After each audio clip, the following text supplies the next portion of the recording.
तो आज का हमारा टॉपिक है conservation of angular momentum.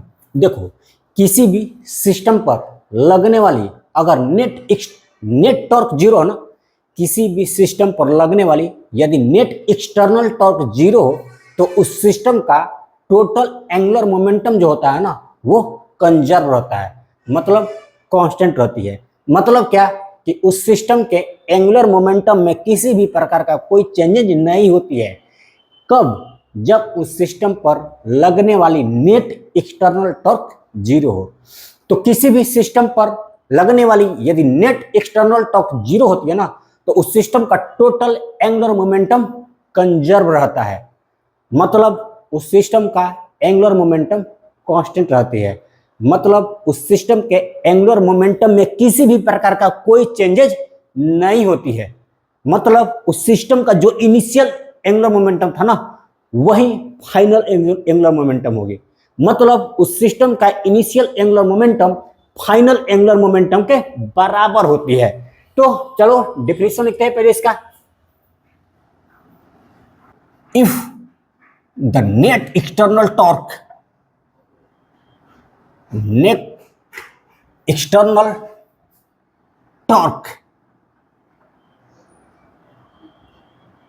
acting on a system is zero, acting on a system is, system या बॉडी कुछ भी कह लो, system is zero, then the angular momentum of that system, then the angular momentum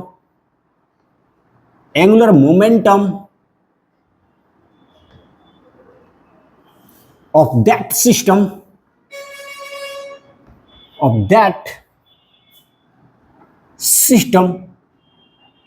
remains conserved, yes, remains conserved। ठीक है, मतलब क्या कि उस सिस्टम का जो इनिशियल एंगुलर मोमेंटम होता है ना, मतलब initial angular momentum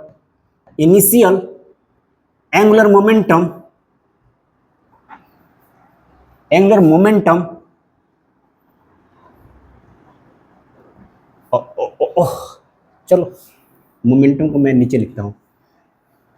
initial angular momentum is equal to final angular momentum, yes, final angular momentum. अब जानते हो एंगुलर मोमेंटम को कैपिटल एल से डिनोट किया जाता है, जानते हो ना? हाँ जानते हो, यस। तो यहां से लिखेंगे L I is equal to L F. L I क्या है भाई? तो इनिशियल एंगुलर मोमेंटम है। एल एफ क्या है? तो फाइनल एंगुलर मोमेंटम है। ओके, अच्छा, एंगुलर मोमेंटम को हम कैपिटल एल से डिनोट करते हैं और एंगुलर मोमेंटम का फॉर्मूला क्या होता है? तो होता है भाई आई ओमेगा। एंगुलर मोमेंटम का फॉर्मूला क्या होता है? आई ओमेगा। जब आई क्या था? Moment of inertia, and omega is the angular velocity. याद है ना? याद होना चाहिए, नहीं तो आई कर दे रहा हूं, ठीक है। Omega I is equal to capital I नहीं, यहां पर एफ होगा ना, एफ होगा, F is equal to omega F. यहां पर आई क्या है? तो इनिशियल मोमेंट ऑफ इनर्शिया है। ओमेगा आई क्या है? तो इनिशियल एंगुलर वेलोसिटी है। आई एफ क्या है? तो फाइनल मोमेंट ऑफ इनर्शिया है। एंड ओमेगा एफ क्या है? तो फाइनल एंगुलर वेलोसिटी है। तो ये होती है कंजर्वेशन ऑफ एंगुलर मोमेंटम। कुछ खास नहीं, बस इतनी सी। यदि किसी भी सिस्टम या बॉडी पर लगने वाली नेट एक्सटर्नल टॉर्क जीरो होती है ना तो उस सिस्टम, उस बॉडी के एंगुलर मोमेंटम में किसी भी प्रकार का कोई चेंजेज नहीं होती है। ठीक है जी। देखो क्या होता है कि यदि किसी कारणवश से ओमेगा आई का वैल्यू बढ़ जाएगा ना, ओमेगा आई का वैल्यू क्या हो जाएगी? बढ़ जाएगी, तो आई का वैल्यू घट जाएगी, ताकि ये दोनों इक्वल रहें, ठीक है ना। और किसी कारणवश यदि आई का ही वैल्यू बढ़ जाती है तो ओमेगा आई का वैल्यू घट जाएगी। ताकि ये दोनों इक्वल हो सके। देखो क्या होता है, अभी मैं बता रहा हूं।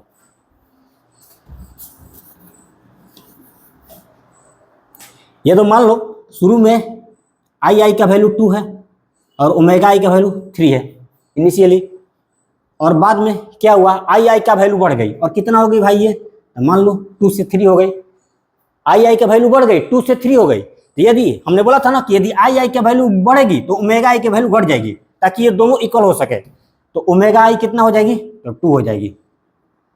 देखो इनिशियल भी 6, फाइनल भी 6, ठीक है ना।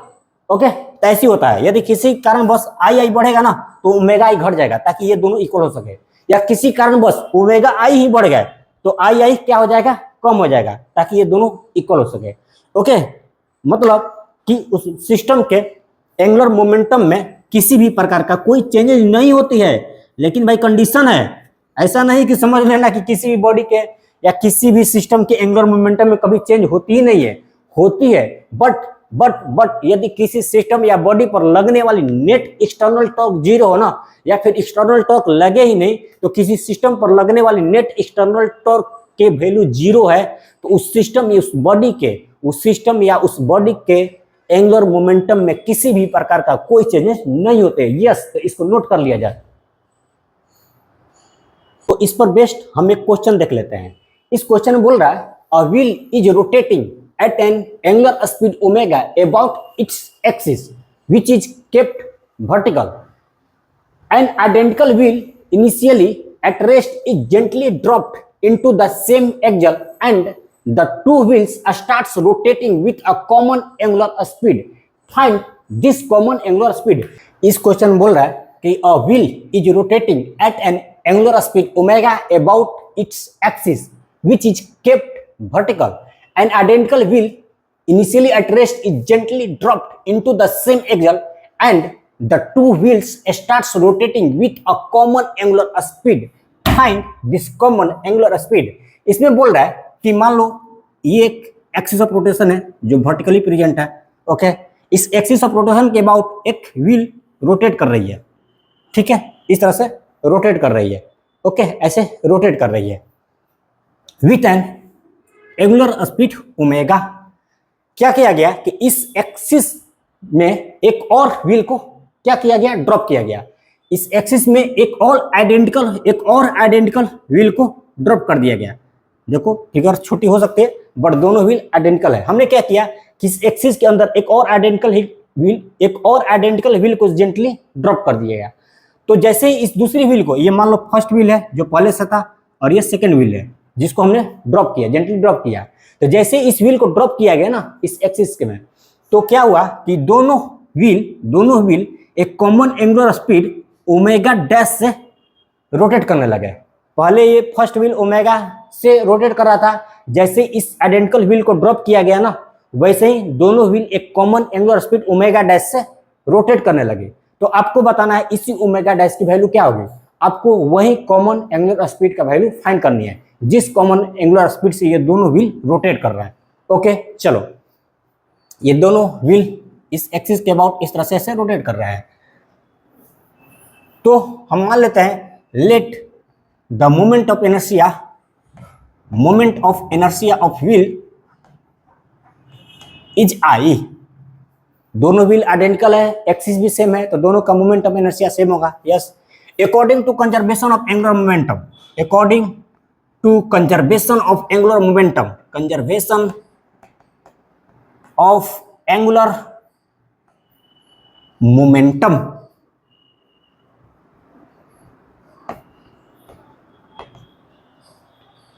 क्या होगा, initial angular momentum is equal to final angular momentum L I is equal to L F. मतलब I into omega I is equal to I F into omega F. I क्या है, इनिशियल मोमेंट ऑफ इनर्शिया है, क्योंकि दोनों wheel का moment of inertia same है। तो आई के जगह पर हम आई लिख देते हैं इंटू ओमेगा आई। ओमेगा क्या है, इनिशियल एंगुलर स्पीड। हम फर्स्ट व्हील की बात कर रहे हैं तो कितना है, ओमेगा है प्लस ये ओमेगा लिखा हुआ है, सॉरी ओमेगा है, प्लस सेकेंड व्हील के लिए लिखो क्या होगा, आई मोमेंट ऑफ इनर्शिया, तो दोनों का सेम होगा क्योंकि same wheel, identical wheel, same axis into zero. Second wheel के लिए एंगुलर स्पीड हमने जीरो क्यों लिखा, क्योंकि सेकेंड व्हील इनिशियली रेस्ट पर था, देखो क्वेश्चन में लिख रहा है an identical wheel initially at rest. Second wheel जिसको हमने ड्रॉप किया है इस एक्सिस के अंदर वो इनिशियली रेस्ट में था, इसलिए यहां पर उसकी एंगुलर स्पीड हमने जीरो ले लिया है। Is equal to total final angular momentum लिखो जो कितना होगा, आई होगा इनटू फर्स्ट व्हील के लिए लिख रहे हैं तो मोमेंट ऑफ इनर्शिया आई ही होगा इनटू फर्स्ट व्हील के लिए लिख रहे हैं तो इनका एंगुलर वेलोसिटी क्या हो जाएगी, ओमेगा डैश हो जाएगी। जैसे ही व्हील को इंजर्ट किया हमने वैसे ही इसकी स्पीड ओमेगा से ओमेगा डैश हो गई, तो लिख दिए omega dash plus second wheel के लिए इनका भी मूवमेंट ऑफ इनर्शिया आई होगा और इनका एंगुलर स्पीड कितना हो जाएगी, ओमेगा डैश, क्योंकि इस व्हील को इंजर्ट करने के बाद दोनों wheel same angular speed omega dash से रोटेट कर रही है, तो यहाँ पर हो जाएगा आई ओमेगा इज इक्वल टू, ये तो जीरो हो जाएंगे ना, 2i ओमेगा डैश, यहाँ से आप फाइन कर सकते हैं omega dash is equal to, अच्छा आई कट जाएगा ना, omega dash is equal to omega upon में 2। तो angular speed, common angular speed कितने निकल के आई अपनी, ओमेगा अपॉन में 2, मतलब जो इनिशियल एंगुलर स्पीड थी ना उसका एग्जैक्ट हाफ। ओके, तो ये था कंजर्वेशन ऑफ एंगुलर मोमेंटम और उस पर बेस्ड एक क्वेश्चन। ठीक है, आज का लेक्चर इतना ही रहेगा, मिलेंगे हम नेक्स्ट लेक्चर में। आप पढ़ाई करते रहेंगे, हार नहीं मानेंगे, थकेंगे नहीं, रुकेंगे नहीं, थकना नहीं है, रुकना नहीं है। न मैं थकता हूँ न मैं रुकता हूँ, न मैं आपको रुकने के लिए बताऊंगा, न मैं आपको थकने के लिए बोलूंगा। आपको चलते रहना है, चलते रहना है रिलैक्स माइंड के साथ। अपनी माइंड को जितने रिलैक्स रखोगे ना उतना ही तुम चलते रहोगे। तुम चाहते हो ना मैं अनलिमिटेड काम करते रहूँ ना, तुम चाहते हो मैं कंटिन्यूअस काम करता रहूँ ना, तुम चाहते हो अनलिमिटेड पढ़ाई करते रहूँ, कंटिन्यूअस पढ़ाई करते रहूँ, तुम चाहते हो कि कंटिन्यूअस तुम चलते रहो, कंटिन्यूअस परिश्रम करते रहो, तो तुमके लिए इसके लिए एक उपाय है, तुम्हारी माइंड पूरी रिलैक्स होना चाहिए, पूरा माइंड पूरी रिलैक्स होनी चाहिए। और रिलैक्स होने के लिए एक ही चीज़ है, अपने माइंड के अंदर उलूल जुलूल चीज़ों को नहीं आने देनी है। क्या है उलूल जुलूल चीज़ें? अपने माइंड के अंदर उलूल जुलूल चीज़ें नहीं आने देनी है। और क्या है वो उलूल जुलूल चीज़ें? तो तुम्हारी पढ़ाई के अलावा, तुम्हारे फिजिक्स के अलावा, तुम्हारे केमिस्ट्री के अलावा, तुम्हारे मैथमेटिक्स, तुम्हारे बायोलॉजी के अलावा यदि कोई भी बातें तुम्हारे माइंड में आती है ना, even related to your family, वो सारे उलूल जुलूल बातें हैं। जिस दिन से तुम अपनी उलूल जुलूल बातें अपने माइंड में लाना बंद कर दोगे ना, उस दिन से तुम्हारा दिमाग रिलैक्स हो जाएगा, उस दिन से तुम अनलिमिटेड काम करोगे, उस दिन से तुम अनलिमिटेड प्रयास करोगे, अनलिमिटेड लेबर करोगे, कंटिन्यूअस लेबर करोगे। यस, इवन तुम अभी पढ़ाई कर रहे हो, अभी प्रिपरेशन कर रहे हो और स्वप्न देख रहे हो, मैं भविष्य में डॉक्टर बनूंगा तो ये करूंगा, मैं भविष्य में इंजीनियर बनूंगा तो ये करूंगा, तो ये बातें भी उलूल जुलूल है, ये बातें भी उलूल जुलूल है। एक बार सपना देख लिया, एक बार टारगेट फिक्स कर लिया तो डॉक्टर बननी है तो बस फिक्स हो गई, उसके बारे में दोबारा नहीं सोचनी है। क्यों नहीं सोचनी है? कि उसको बनने के लिए तुमको पढ़ाई करनी पड़ेगी, प्रिपरेशन करनी पड़ेगी, तो उस पढ़ाई पर ही ध्यान दो, इस फिजिक्स पर ही ध्यान दो, उस केमिस्ट्री पर, उस मैथमेटिक्स पर ही ध्यान दो, उस बायोलॉजी पर ही ध्यान दो। ठीक है, और नहीं कि मैं कल्पना कर रहा हूँ मैं डॉक्टर बन जाऊंगा, मैं इतनी बड़ा डॉक्टर बनूंगा, मैं इतना बड़ा इंजीनियर बनूंगा, तो वो बातें भी उलूल जुलूल है। तुम अपने फैमिली के बारे में भी सोच रहे हो ना, तो वो बातें भी उलूल जुलूल है। तुम्हारे फिजिक्स के अलावा, तुम्हारे केमिस्ट्री, तुम्हारा मैथमेटिक्स, तुम्हारे बायोलॉजी के अलावा हर बातें उलूल जुलूल है। Even related to your parents, related to your parents, आप अपने पेरेंट्स के बारे में भी सोचने के लिए आज़ाद नहीं है। सिर्फ पढ़ाई पढ़ाई पढ़ाई पढ़ाई पढ़ाई पढ़ाई, इसके अलावा जो भी तुम सोचते हो ना उलूल जुलूल थिंकिंग, वही है उलूल जुलूल थिंकिंग, जो तुम्हारे दिमाग को रिलैक्स को एकदम रिलैक्स है ना दिमाग, उसको एकदम डिस्टर्ब कर देंगे, जो तुम्हारे दिमाग को डिस्टर्ब कर देंगे, अपसेट कर देंगे। और इसके लिए आप थोड़ा सा पढ़ोगे मन भाग जाएगा। यही कारण है कि तुम थोड़ा सा पढ़ते हुए तुम्हारी मन भाग जाती है, वरना तुम्हारे अंदर पोटेंशियल है कि तुम कंटिन्यूअस पढ़ सकते हो, तुम्हारे अंदर पोटेंशियल है कि तुम अनलिमिटेड पढ़ सकते हो। यही कारण है कि तुम्हारा दिमाग रिलैक्स नहीं है। क्यों? क्योंकि उलूल जुलूल बातें आती रहती है ना। जब मैंने इतना बता दिया कि भाई तुम्हारे फैमिली से रिलेटेड भी बातें उलूल जुलूल बातें है, पढ़ाई के अलावा कोई बातें उलूल जुलूल बातें है, तो दुनिया भर की कितनी बात करो, काउंट करने जाओ तो अनलिमिटेड बातें हैं। काउंट तो नहीं कर सकता हूँ, बस मैं उसको बता दिया कि जब फैमिली से रिलेटेड उलझुल बातें है ना, तो दुनिया की हर बातें उलझुल है तुम्हारे लिए। ये सोचना कि मैं डॉक्टर बनूंगा तो ये काम ये करूंगा वो भी उलझुल बात है। सामाजिक कार्य करना तुम्हारे लिए उलझुल बात। कोई सामाजिक कार्य नहीं, कोई कुछ भी नहीं, कोई नेकी वाला काम नहीं, बस पढ़ाई पढ़ाई पढ़ाई, यही तुम्हारी नेकी है, यही तुम्हारी सामाजिक कार्य है। इसके अलावा तुम सामाजिक जीवन भी जीते हो ना, मुझे भाई सामाजिक सोशल वर्क करनी है, समाज की सेवा करनी है, और तुम जाके करते भी हो पढ़ाई छोड़ छोड़ के, वो तुम्हारे लिए उलूल जुलूल काम है, वो तुम्हारे लिए उलूल जुलूल बातें हैं जो तुम्हारे दिमाग को डिस्टर्ब करेगी, मतलब तुम्हारे पढ़ाई से तुमको दूर करेगी। तो उन सब चीज़ों से भी दूर रहनी है। वो सभी चीज़ें तुम्हारे लिए तुम्हारे विनाश का कारण बन सकता है। कौन सा विनाश का कारण? तुम्हारे डॉक्टर बनने का विनाश का कारण। रोक सकते हैं तुमको डॉक्टर बनने से, रोक सकते हैं तुमको इंजीनियर बनने से। ये सब करनी है ना, तो पहले पढ़ाई कर लो, डॉक्टर बन जाओ, इंजीनियर बन जाओ, सारे काम करो, सारे सोशल वर्क करो, पेरेंट्स के बारे में सोचो, फैमिली के बारे में सोचो, पूरा होल द वर्ल्ड, पूरा होल कंट्री के बारे में सोचो, नो प्रॉब्लम। पहले डॉक्टर बन जाओ, पहले इंजीनियर बन जाओ, अपने लक्ष्य को प्राप्त कर लो। ठीक है, तो अनलिमिटेड पढ़ाई करनी है तो दिमाग को रिलैक्स रखनी पड़ेगी। आपकी दिमाग जितनी ही रिलैक्स है ना, उतना ही आप अनलिमिटेड पढ़ाई कर सकते हैं। ठीक है, तो पढ़ाई करते रहिए। मिलेंगे हम नेक्स्ट लेक्चर में। Wish you all the best.